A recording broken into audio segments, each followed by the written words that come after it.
Hi, I'm Ian Brunt. I'm the founder of antiques.co.uk, and today I've been fortunate enough to be able to come to Alfies Antiques Centre in Church Street in London, and here I am to meet Simon from Travers Antiques to talk to him about these wonderful collection of things. I've been looking at them for some time now. What I call quite luxurious decorative items, but there's obviously some very specific antiques that you've enjoyed collecting. I think you're going to show me one I know nothing about, and if you could tell me a little bit about it, and then I'm going to ask you some more questions. Okay. Here it is. Okay, so this is from my home here, and it is an artist model of a tiger by Pierre Roulard in 1872, and it was commissioned, or the larger model was commissioned for the Louvre Gallery. And it's very distinctive because it's a mixture of anatomy and art. If you just look around these areas here, you can see that he's done the skeleton and the musculature of the tiger, because before, in the early 19th century, artists didn't really model animals on anatomy. They were just quite random.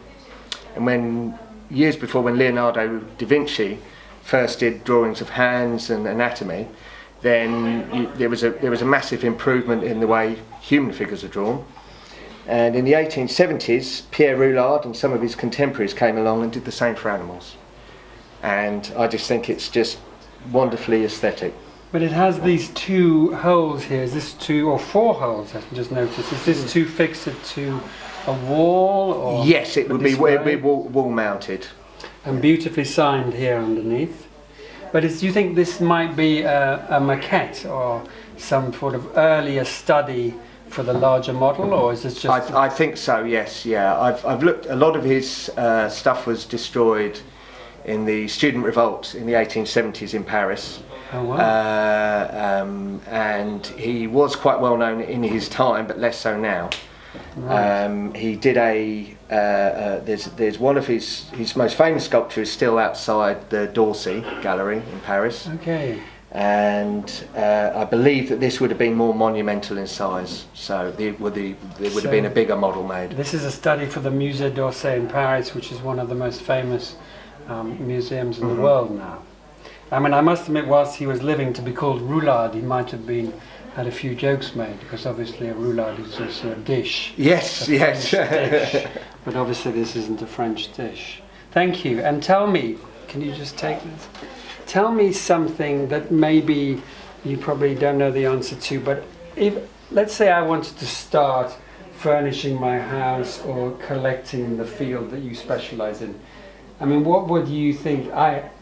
I'm a complete novice, so what would you recommend I start with? Would I start with a fantastic light or a fantastic table? My personal speciality is mid-century lighting, and if I was going to pick something for sale, I'd probably pick this example here. That's by Eileen Gray, an Irish designer from the 1930s, and made for a French company called Jumeau. But it's quite important to have something that you know the maker of. I think if you're collecting, it does give an extra value to an item if you know its provenance, where it was made, and other details like that. Obviously, if you're going to pick an item that does have a designer particularly, it's probably more likely to be more expensive than one that hasn't been attributed to anyone. Because knowing my lifestyle, every time my partner and I change our houses, we change our styles. So obviously I'd want to sell it. So if I was to sell something that had a name to it, I'd be more likely to get my return back. Absolutely, absolutely. If it's a known thing, if it's a brand, or with a designer attached, it will keep its value much better than something that is unknown, so to speak. Well, I think it's important for all of our viewers to recognise that you need to come to a recognised antique centre like Alfies, meet a recognised specialist like Simon here, and not only can you browse, I don't know how many antiques there are actually, I don't know, thousands I guess, but you can also go online and look at those in the comfort of your own home. But thank you very much for taking your time, and it's a thrill to see all these wonderful things. My pleasure, Ian.